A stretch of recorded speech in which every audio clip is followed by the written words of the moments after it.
Video kali ini akan mengulas tentang hukum perikatan atau dalam istilah hukumnya Verbittenissen Recht.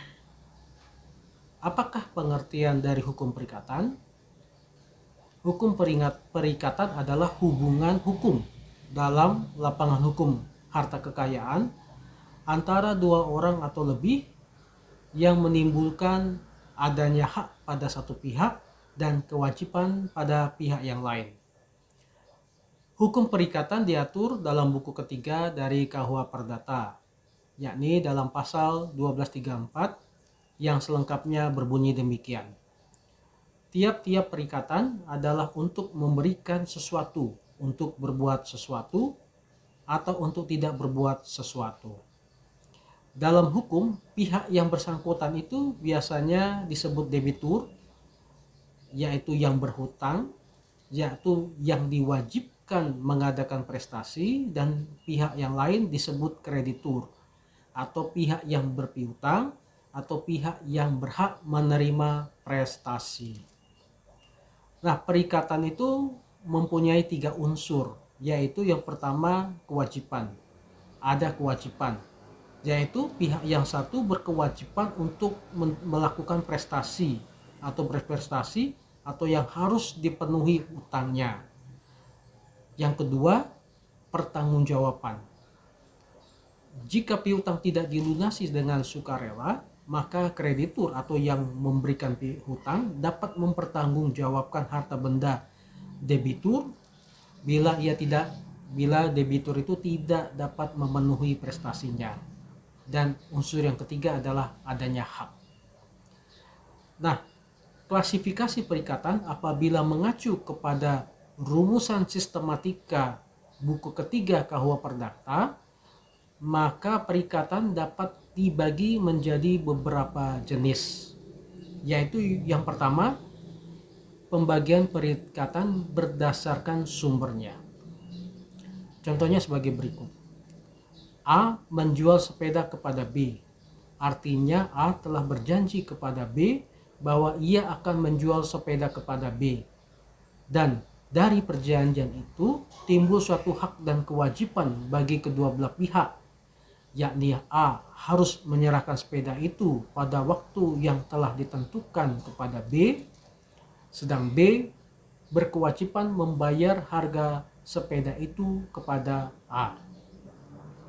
Contoh yang kedua, B mengendarai sepeda yang baru dibelinya itu, akan tetapi di jalan ia melanggar seorang anak karena kesalahannya.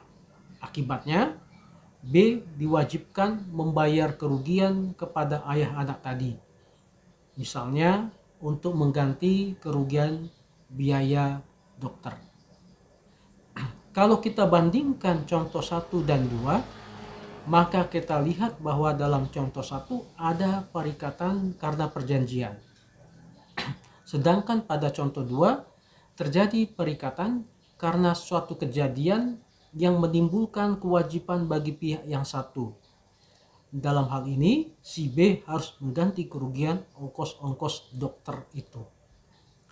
Dari kedua contoh itu pula terlihat bahwa perikatan itu terjadi karena satu, karena undang-undang, dan yang kedua, karena persetujuan atau perjanjian. Hal ini diatur dalam pasal 1233 KUH Perdata. Pada contoh yang pertama, perikatan terjadi karena perjanjian, sedangkan pada contoh kedua, perikatan terjadi karena hukum. Yang kedua, perikatan untuk memberikan sesuatu. Dalam perikatan untuk memberikan sesuatu, termaktub kewajiban untuk menyerahkan barang yang bersangkutan dan untuk merawatnya sebagai seseorang kepala rumah tangga yang baik sampai penyerahan. Pada suatu perikatan untuk memberikan barang tertentu, barang itu menjadi tanggungan kreditur sejak perikatan lahir. Jika debitur lalai untuk menyerahkan barang yang bersangkutan, maka barang itu semenjak perikatan dilakukan menjadi tanggungannya. Contohnya, perikatan memberikan sesuatu adalah jual beli atau sewa menyewa. Yang ketiga adalah perikatan untuk berbuat sesuatu atau tidak berbuat sesuatu. Contoh perikatan untuk berbuat sesuatu. Misalnya perjanjian bekerja pada kantor yang telah ditentukan, perjanjian mengangkut barang yang ditentukan. Sedangkan contoh perikatan untuk tidak berbuat sesuatu adalah menjual rumah kepada seseorang dengan perjanjian rumah itu tidak akan dijadikan toko. Takut akan menyaingi toko yang menjual rumah tadi. Bila mana tiap-tiap kedua belah pihak itu saling memenuhi kewajibannya masing-masing, maka tidak akan ada kesukaran-kesukaran lagi antara masing-masing pihak tadi. Akan tetapi dalam praktiknya, banyak kesukaran-kesukaran yang ditimbulkan oleh masing-masing pihak yang bersangkutan. Sehubungan dengan itu, pasal 1239 KUH Perdata memuat peraturan-peraturan tentang penggantian kerugian yang berbunyi sebagai berikut. Tiap perikatan untuk berbuat sesuatu atau untuk tidak berbuat sesuatu wajib diselesaikan dengan memberikan penggantian biaya, kerugian dan bunga bila debitur tidak memenuhi kewajibannya. Misalnya seorang pegawai yang tidak mau melakukan kewajibannya, atau suatu perusahaan pengangkutan yang tidak mau mengangkut barang-barang yang harus diangkutnya, diwajibkan mengganti kerugian kepada pihak lainnya. Dalam hal tadi, kreditur dapat menyelesaikan perkaranya dengan perantara hakim yang kemudian akan berhubungan dengan debitur untuk menyelesaikan perkara tadi. Semua ongkos-ongkos yang timbul harus ditanggung oleh debitur. Yang keempat adalah perikatan bersyarat. Perikatan bersyarat ialah bersyarat jika digantungkan pada suatu peristiwa yang mungkin terjadi dan memang belum terjadi, baik dengan cara menangguhkan berlakunya perikatan itu sampai terjadinya peristiwa itu, maupun dengan cara membatalkan perikatan itu bergantung kepada terjadi tidaknya peristiwa itu. Jika suatu perikatan bergantung pada suatu syarat bahwa suatu peristiwa akan terjadi dalam waktu tertentu, maka syarat tersebut dianggap tidak ada. Bila waktu tersebut telah lampau, sedangkan peristiwa itu tidak terjadi. Sebaliknya, jika waktu tidak ditentukan, maka syarat tersebut setiap waktu dapat dipenuhi dan syarat itu tidak dianggap tidak ada sebelum ada kepastian bahwa peristiwa itu tidak akan terjadi. Pada prinsipnya, perikatan bersyarat membicarakan tentang kewajiban memenuhi perikatan yang bergantung kepada keadaan yang tidak tentu di kemudian hari.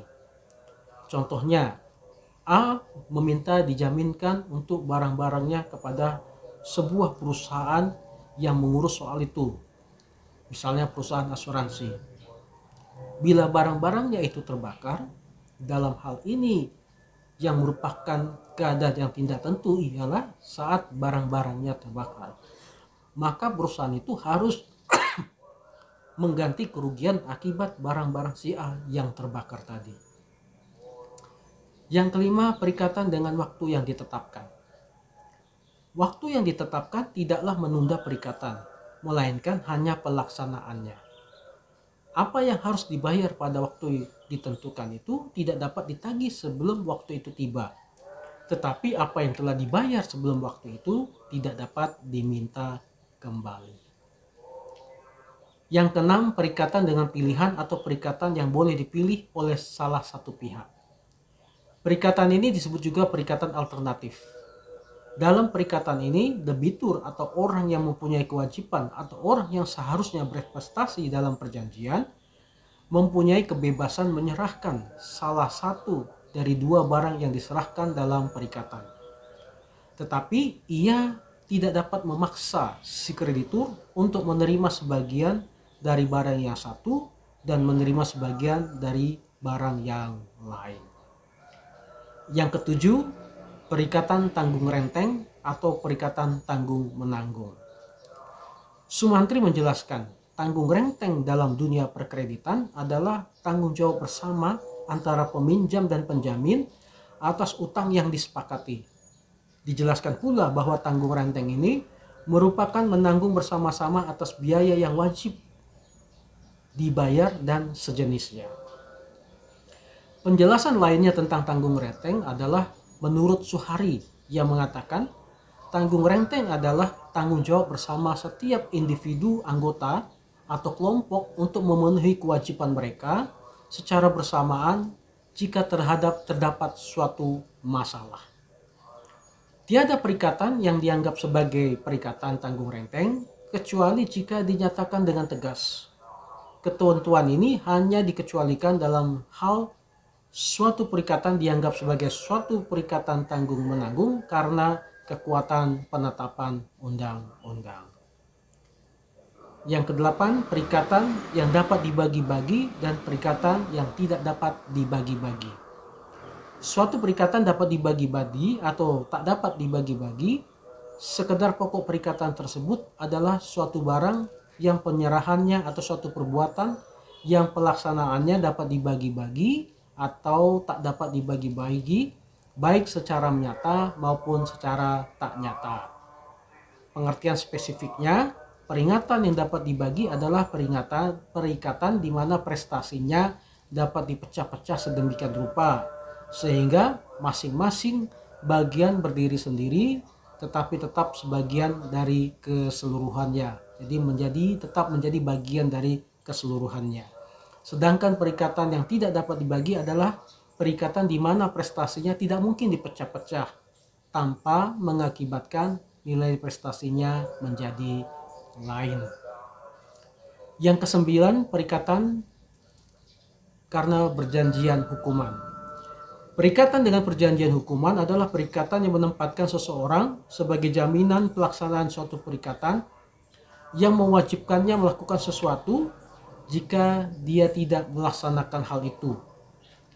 Meskipun peringatan ini menimbulkan kewajiban di pihak lain dan dapat dituntut apabila debitur atau pihak yang mempunyai kewajiban uang prestasi atau ingkar janji, dalam praktiknya para pihak seringkali memasukkan dalam klausul perjanjiannya suatu ancaman hukuman berupa pembatalan perjanjian atau denda jika debitur atau pihak yang seharusnya melakukan kewajiban ingkar janji atau wan prestasi.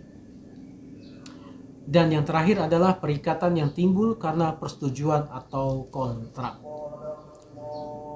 Suatu persetujuan adalah suatu perbuatan di mana satu orang atau lebih mengikatkan diri terhadap satu orang atau lebih.